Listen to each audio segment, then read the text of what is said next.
در زمانی که زمان تسلیم شد، آفتاب آسمان تسلیم شد، باغ بر حکم خزان تسلیم شد، مذهب و قوم و زبان تسلیم شد، کشور از بیم جان تسلیم شد، این جهان بر آن جهان تسلیم شد. احمدی مسعود پرچم را گرفت، هیبت تاجیک عالم را گرفت. در زمانی که دل دنیا شکست، هند و چین و روس و آمریکا شکست، حرف صلح و حرمت امضا شکست، آخرین امید بر فردا شکست، حکمت و عرفان و مولانا شکست، در گلوی مادران آوا شکست.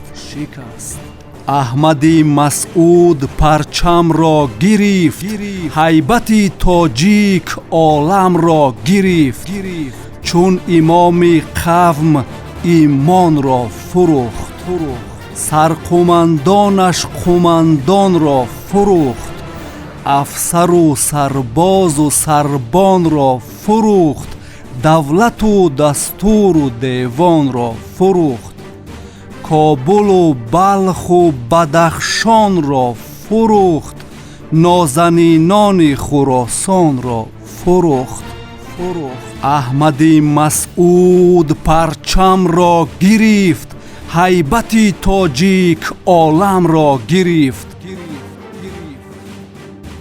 ما از گذشته تا با امروز با هر نوع حرکت افراطی ولو اسلامی باشه با او موافق نبوده و مخالف هستیم و او را به خیر مردم افغانستان، منطقه و جامعه نمیدانیم.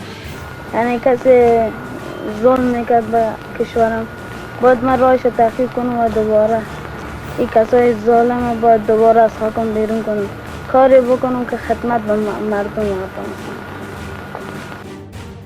فر مسعودی بسر برخاست او، با همان فر پدر برخاست او، زنده شد باری دیگر برخاست او، همچو امیدی بشر برخاست او، همچو خورشیدی سحر برخاست او، اینک از هر بام و در برخاست او.